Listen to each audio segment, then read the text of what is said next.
I say, how are you doing today? How are you doing today? I am your host, Lacey G. Souldier Turner, and I have a great guest with me today. You know what I'm saying? Listen, he taught Bruce Lee what he no, hey, listen, now I got a great guest, man. We got my boy, the wonderful, amazing, talented. We got Chuck Johnson, man. Welcome to the platform. Thank you, brother. Thank you. How you doing? I'm doing good today, man. So we finna get into a lot of stuff about you. But first, let the people know where you were born and raised, and how was your upbringing as a child. All right. Well, originally I'm from Detroit. I was born in Detroit, and then when I was about maybe 10, 12 years old, I moved up to Lansing, Michigan, and then I was in Lansing until I was in my early 20s, and then after that, I should say the Lansing area. I was living just outside of Lansing in a suburb called Okemos. So after that, I ended up moving to Korea, and then from Korea, I went to Hong Kong. From Hong Kong, I went to Thailand for a little bit, and then I ended up finally in Japan. So basically, I've spent a third of my life in Detroit, a third of my life in the suburbs, and then a third of my life. Well, actually, no, not half my life in Asia. So it's not even a third of my life. I keep talking like I'm 30, but I'm actually closer to 45. So yeah, I spent about 15 years. No, 20. No, let's see, about 25 years in Asia, and then before that, yeah. So Okay. crazy times, man. So let me ask you this: for people who've never been to Detroit, can you tell them? Because Hmm. like I know they look and see like the murders, and they see it's run. They say it's run down. Could you tell the people about Detroit who's never been there? Well, I mean, the thing about Detroit is just like anywhere else, man. Like there's good people, and there's bad people. There's smart people. There's less than smart people. You know what I'm saying? There's Dave. There's people that love their friends and love their family and care about their neighborhoods. I mean, but I mean, there's places where you got to be real careful. So, Okay. um, you know, in my particular circumstance, my parents they just hit it hard and they grinded a lot because they were kind of afraid of my brother and I falling to circumstances of being in places that are more dangerous. So they ground real hard. They wanted us to be able to have access to a good school. So I was able to move out of Detroit when I was like 10, right? But that being the case, most of my family is still down here. So, I mean, right now, even though I live in Asia, I'm staying in the Detroit area as well because it's where all my family is still. Yeah. So So, let me but ask you Detroit, this. and is one of those things where also there was Detroit the way that it was when I was young, and there's Detroit the way that it is now. Which is just it's a different place because it's decades later. But go Yes. ahead, bro. My bad. Well, I got you. Okay. So what got you into martial arts? Okay, so the reason that I got into martial arts is because when I was a little kid, I wasn't one of those kids that was aggressive or even assertive. You know what I mean? Like I was the kind of kid that was easy to push around, and I got pushed around, and I got bullied and all that other stuff. And then when I was like 12, I saw a Jackie Chan movie, and I was like, wait a minute, wait a minute, wait a minute. So somebody systemized fighting. There's like whole systems of fighting out there, and there's more than one. Like that's crazy, right? Like I gotta learn this, right? So then I got super obsessed with kung fu movies, and I just started. I mean, I guess like a lot of little kids in there, right? You just start watching kung fu movies and like emulating what you're seeing on the screen. Yeah. And I did that for years, and then finally, when I was 15, my best friend was Korean, and then Mhm. he was taking one of my other best friends to try a taekwondo class. Because he's Korean. Taekwondo's Korean. It's that like cultural pride and whatnot. He's taking my other friend, and I was like, well, yo, if y'all are going, then I want to go. So then I Mhm. went, and then out of the three of them, I was the only one that stuck with it. So which is great, like, and then the other guys, they was out in like 6 months. But for me, this was this thing that I've been like waiting for my whole life. At least Yeah. that's what it felt like. And Was I was never the kind of kid that was really athletic. I wasn't particularly good at sports because I was shy. So but this was a sport that I could do by myself. And that was something that really vibed with me. It really resonated with me, and it allowed me to be good at it because I could just do it at my own pace and in my own way, right? Mhm. So was it hard, like training and in the classes and everything? Was that hard? You know what? It wasn't. It was one of those things where I loved it so much that looking back, I was like, yeah, that was really hard. but like, but at the time, I was just super into it, man, and especially like, this was I got started in like '94, right, and I think the kung fu boom was in like the '80s, right. So this was at the tail of the kung fu boom, but this was still back. I mean, there was martial arts was still huge, and it was still kind of like newer for Americans. You know what I mean? It wasn't like super mainstream as it is now. So there was almost like a mysticism to it. This was before there was even internet, right? So Yeah. Yep. um, Facts. so there was this like, yeah, like I said, there was just kind of a mysticism to it, and like this really rareness and specialness of it at the time, and that's part of what made it so interesting. And I think part of it is too is like the thing that makes martial arts incredible is that you're learning physical skills, but what you're really learning is you're learning about yourself, right? And you're Mm-hmm. learning about like, what you're good at and what you're not good at and what your faults are and what your strengths are. And you're learning what obstacles you need to come. You're learning all these like self lessons, right? And it's just like this incredibly physical kind of philosophy, right? And then when Yeah. you get into the actual fighting part, it's like chess at a million miles an hour. Like it's just this extremely fast paced, hyper strategic kind of chess that hurts when you make mistakes. It hurt when so, you make me. and for me, it was super addictive. The challenge of it was super addictive. The philosophy of it, like all of it, I fell in love with it. And now I've been doing martial arts, 6 or 7 days a week for 30 years now, and I still don't love it any less. I still train just as much. I'm still, I already got 3 different master's ranks, and I've studied 10 martial arts in total, and I still just study stuff all the time. You know, Mm. Have the you ever journey had never to stops. use it? Have you ever had to use it on someone? Street Yes, fighter. yes, yes, but not necessarily in the ways that you think. I've had a few, I've had a few little physical altercations and whatnot here and there.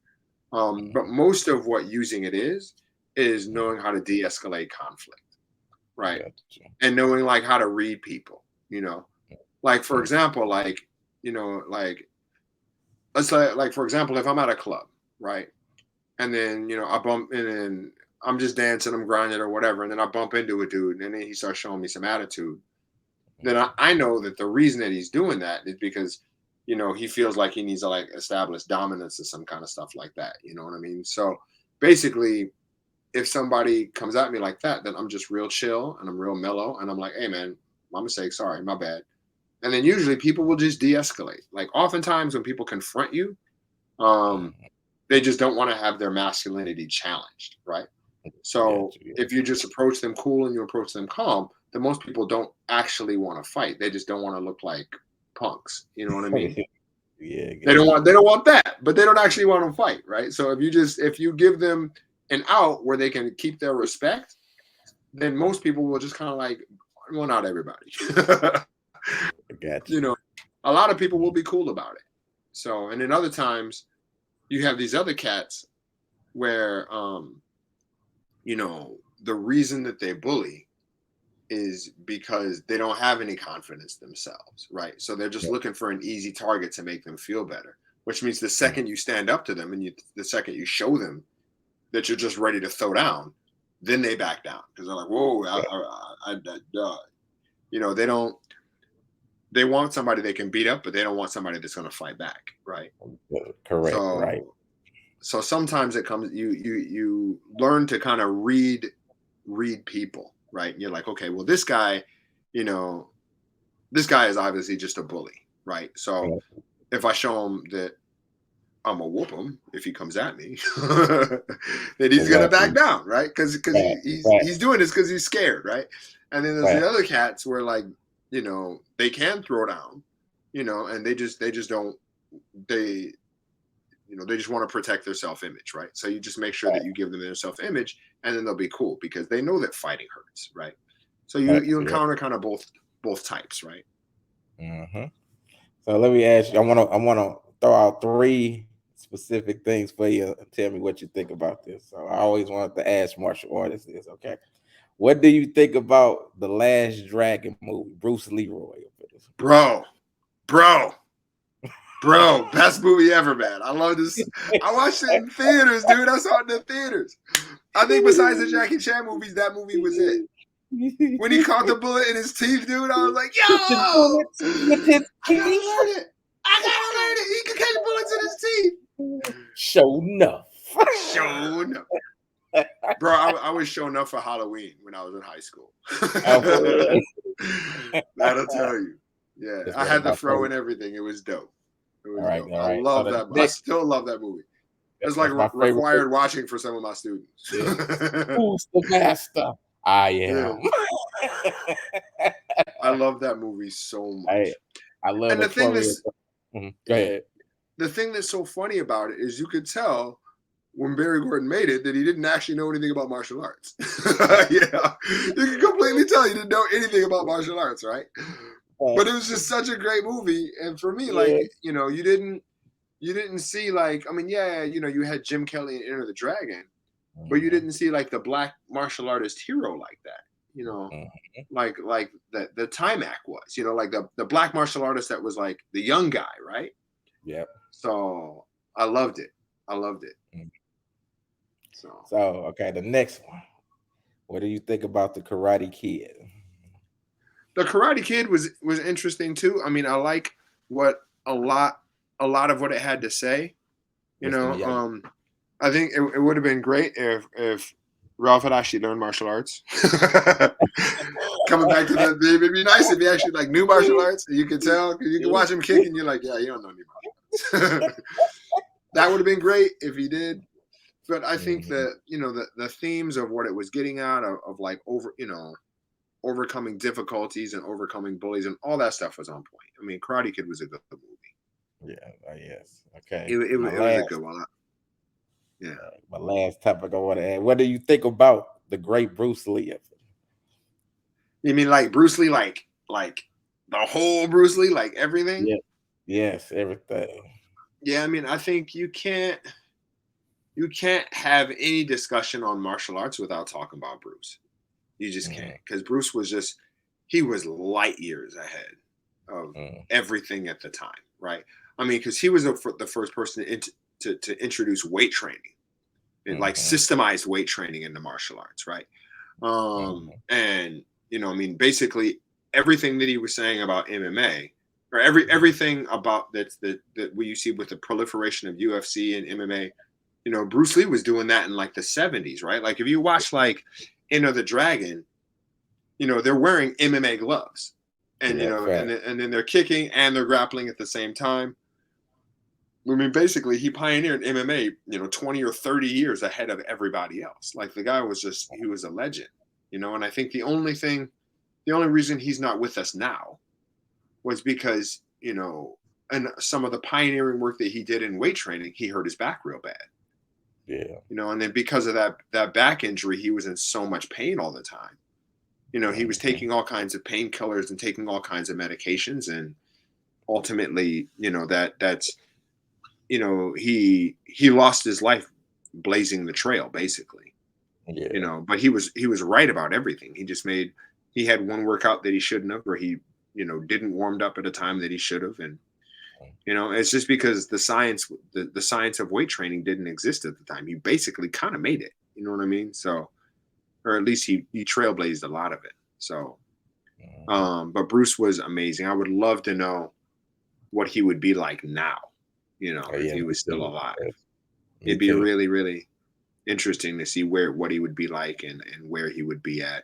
And, even if somebody like Jackie Chan would exist, because basically, Jackie kind of filled the void that Bruce left, right? Because had Bruce hit hard, it would have been all about Bruce. And, I mean, Jackie, as talented as he is, Jackie might still have ended up just being Jackie, or maybe he wouldn't have. There's no way to know. Okay. So do you believe, I was watching the interview with Michael J. White, and he was saying he can beat up Bruce Lee if Bruce Lee was alive. He was like, yeah, I think Bruce Lee, he said he's small and little. He was like, he could not stand a chance against me. Stop watching the movie. So he got a lot of backlash for that, though. So do you think that Michael J. White could beat up Bruce Lee? I don't know, because I've never actually seen Michael J. White fight. So I mean, he moves extremely well. He's obviously very, very strong, and he's big, and he's extremely talented, right? But I've never actually seen him fight. But here's the thing about fighting, though, right?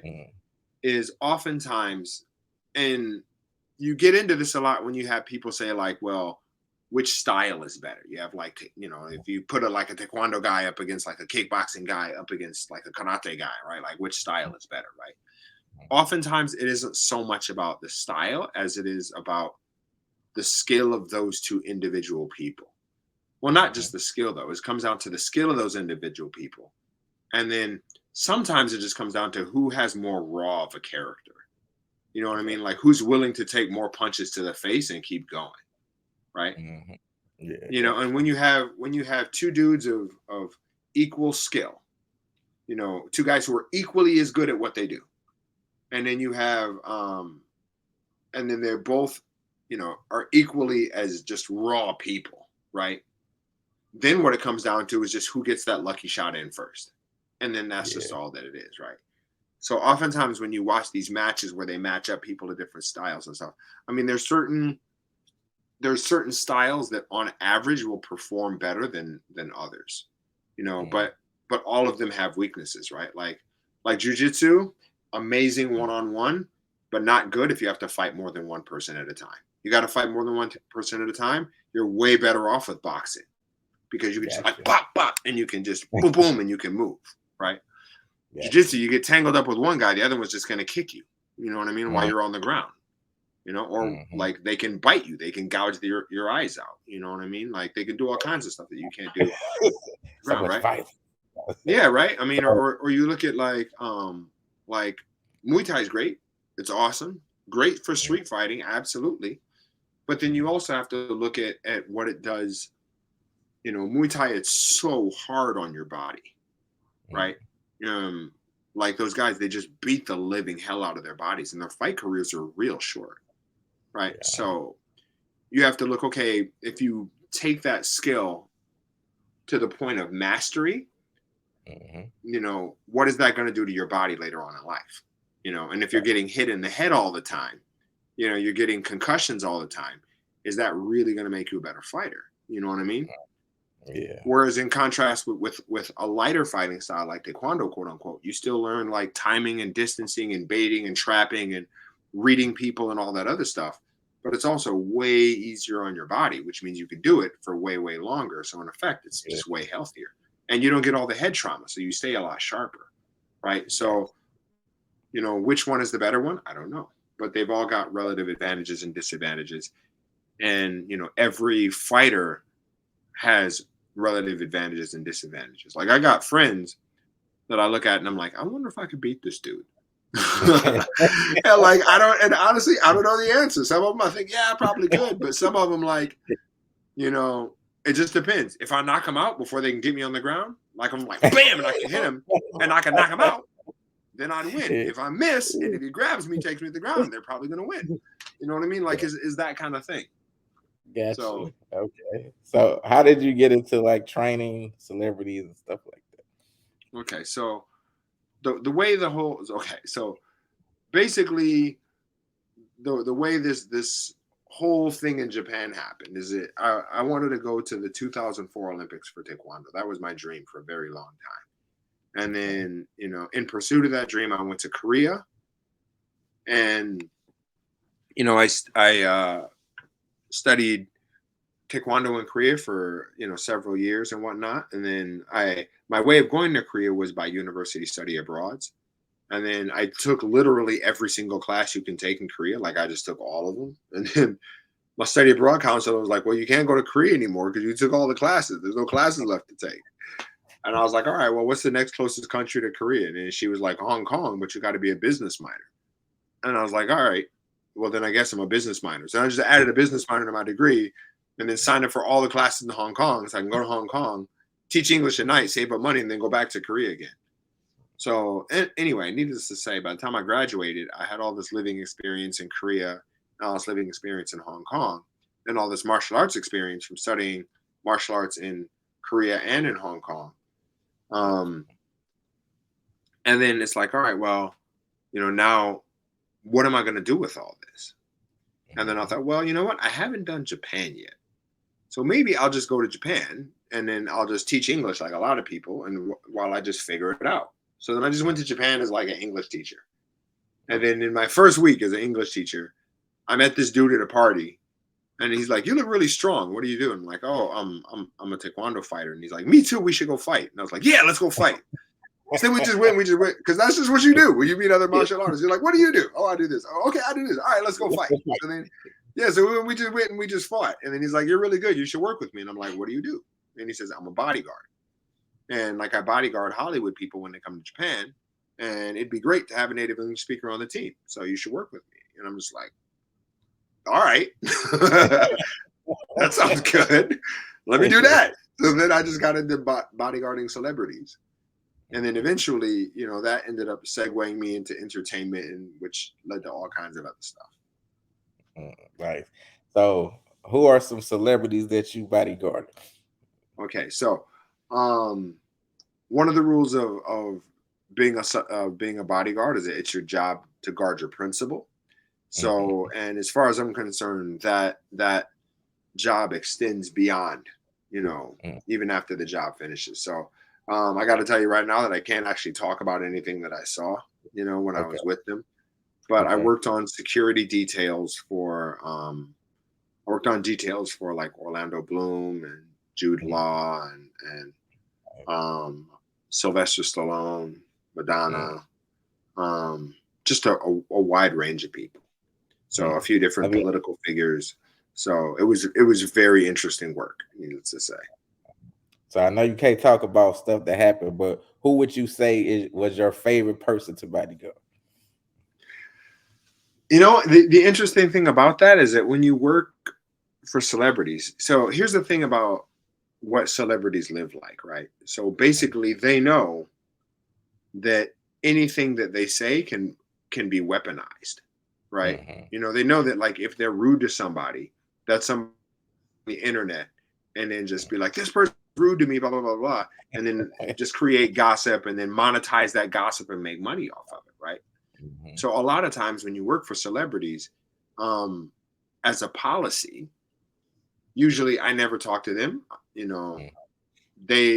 I only speak if they talk to me first, right? And even then, it's generally very businesslike. But almost everybody, not everybody, but almost everybody is very, very polite. Partially because they just need to guard their image, and they don't want to do anything that's going to create drama. But most of them are really polite. Some of them are super nice. They're just real nice people. Some of them aren't. So I wish I could tell you more, but it's all good. It's just the job. It's just the job. So are you training anyone now? Any fighters? Nowadays, what I'm training is stuntmen, because I've been working in the stunt space for, let's see, when did I first get in?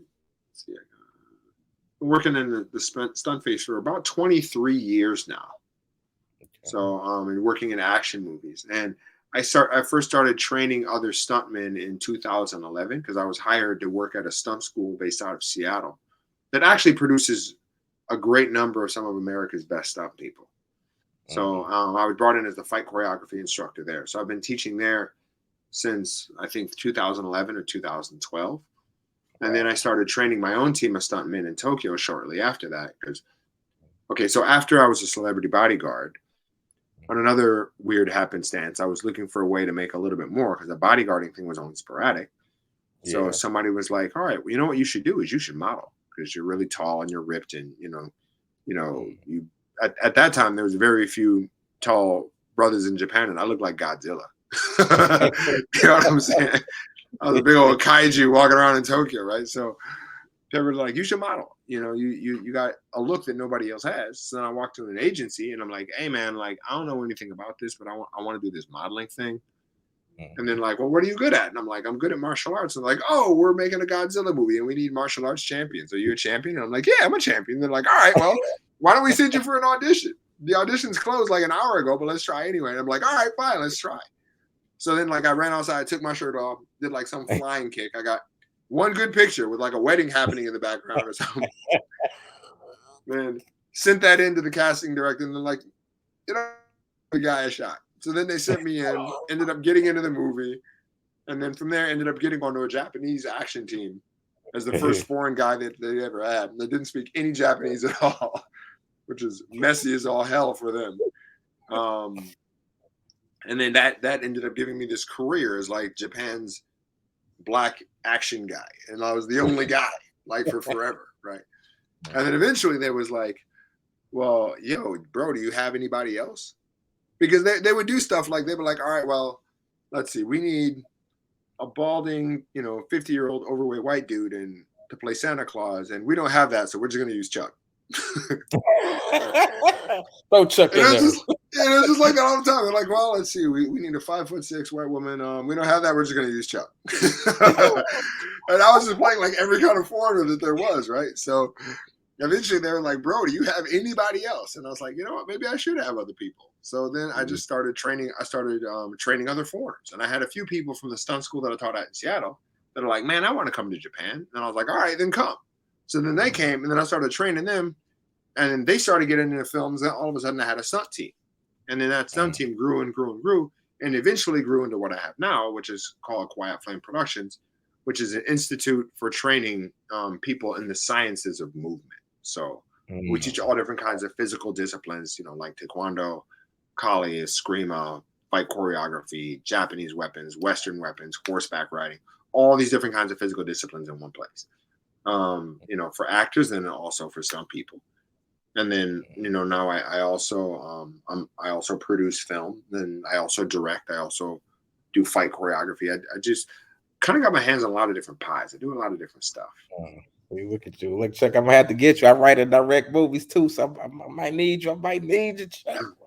All right, man. Anytime. Anytime. Godzilla versus Chuck Part 3. That was So let me ask you this. So you seem like you've been doing a whole lot. So on your journey, what would you say has been your greatest challenge? The hardest part is that I was doing something that had never really been done before. Which always begs the question, can this actually be done? Right? Because when I first started off, like in the stunt thing, I was like looking around, I was like, there's nobody else here but me. Right? And what that means is that nobody knows that I'm here, and nobody has any way to know that I'm here, especially because this was before there was like internet, really, right? YouTube was just starting.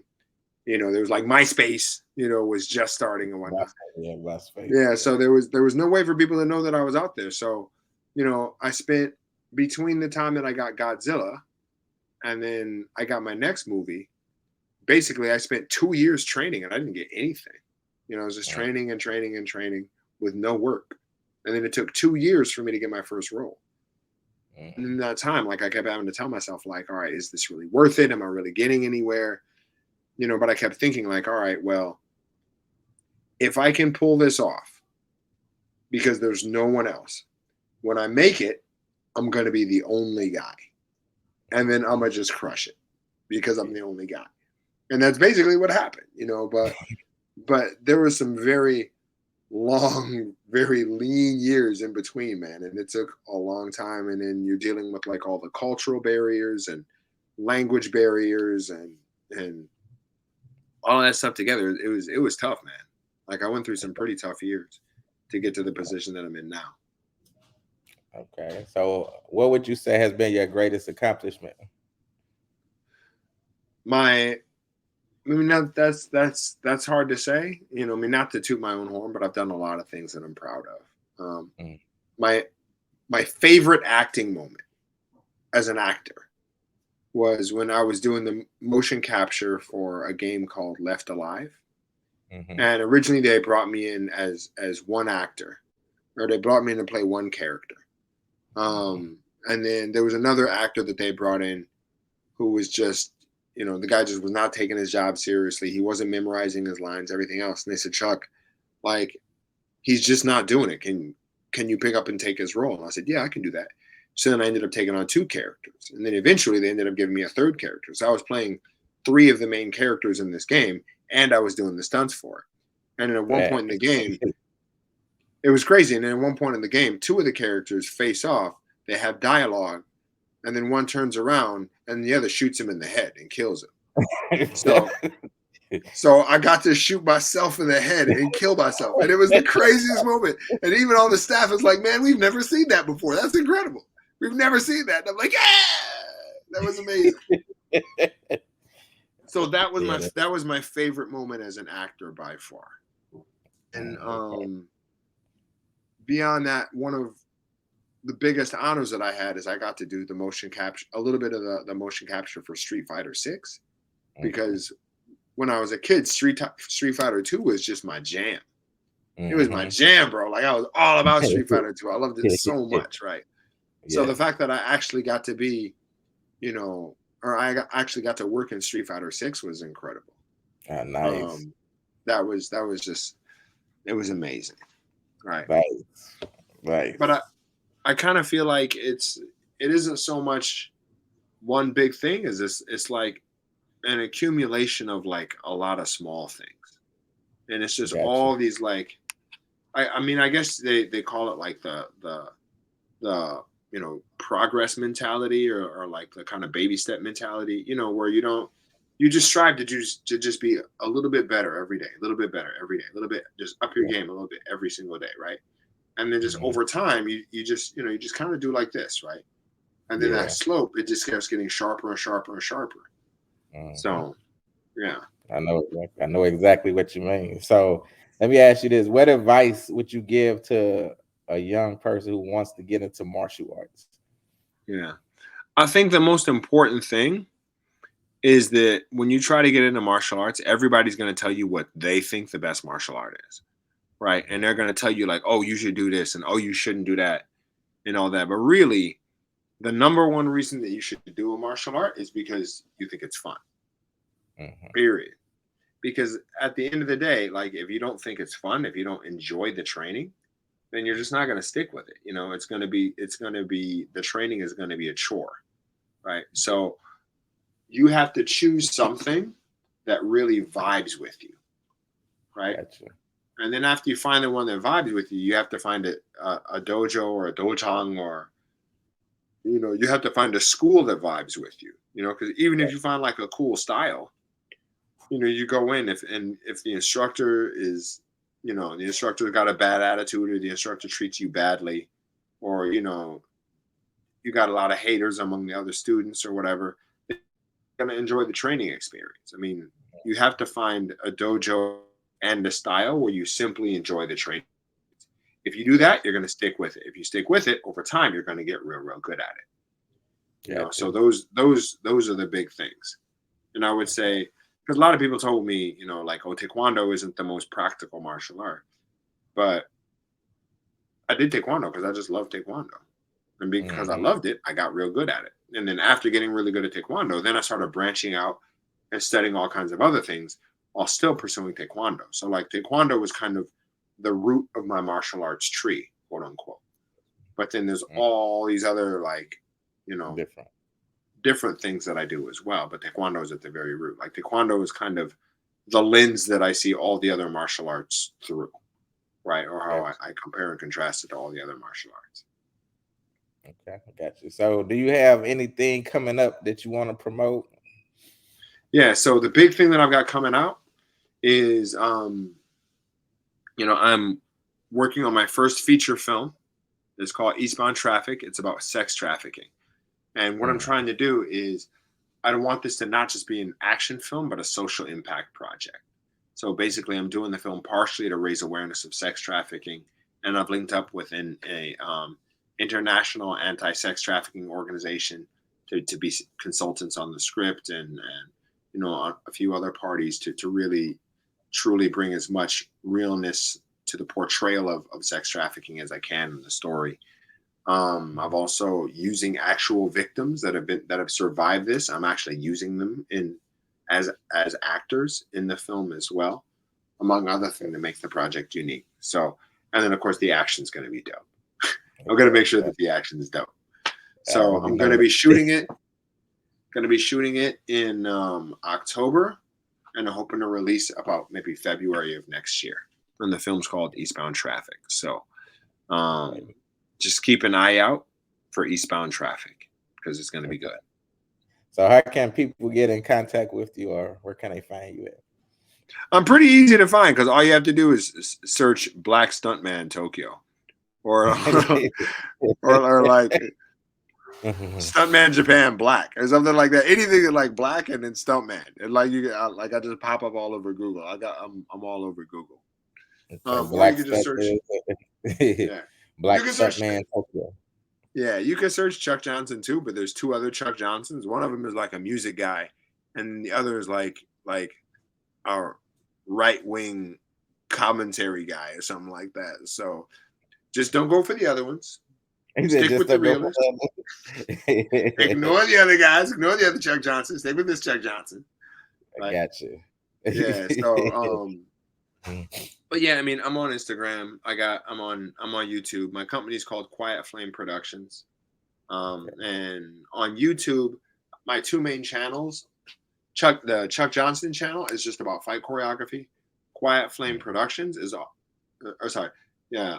Chuck Johnson is all about martial arts. Period.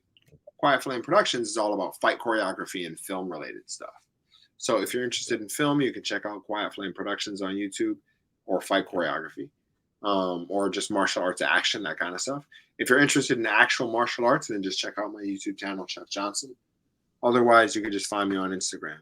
So they can see all your karate. They can see everything. They can see everything on there. Yeah, if you want to see how I actually train, all of my training footage is on Instagram. Some on YouTube Shorts as well, but mainly on Instagram. Okay. So my last question check that I like to ask all my guests: when it is all said and done, and you are long gone from this earth, what is it that you want the people to know about Chuck Johnson? Like, you know what, man? Both of my parents are gone. You know, I lost them both in my 30s. But the thing that I remember the most about my dad is that he never, like, when he would talk about me to other people, you know, he would never say, oh, you know, my son speaks Korean and Japanese, or he'd never say, oh, you know, my son's a national taekwondo. He wouldn't say any of that stuff. He would just like, you know, Chuck's a nice guy. He's one of the good guys. And that's all he would ever say, right? So kind of at the end of the day, that's all I want people to really remember me for, is just for being one of the good guys, you know, and just generally just a nice person that did everything that they can to help everybody else out, you know. That's how my pops always perceived me. So that's kind of how I want the world to perceive me. That's pretty much it, man. You know, like I do have a son myself. So, you know, through everything when I'm long gone, you know, I hope I can impart the lessons in him that are going to make him the best person that he can be, you know, so that he's the kind of person that makes big contributions to society and whatnot. So, but that's pretty much it. Okay. Well, thank you, Mr. Chuck. You know, once your film come out, I got to get you back up on here on the platform. I appreciate you giving me, you know, this interview and, you know, dropping that knowledge and jewels on us. Mm-hmm. My pleasure, my man. It's a pleasure to meet you, brother. Pleasure to meet you too. And I'm gonna let you know when this article drop. I'm writing an article about it, putting it up in the Narrative Matters, our online paper. So I will let you know when it drops also. All right, cool, great. Looking forward to reading it. All right, you have a good day. All right, you too, my man. All right, peace out. Bye-bye.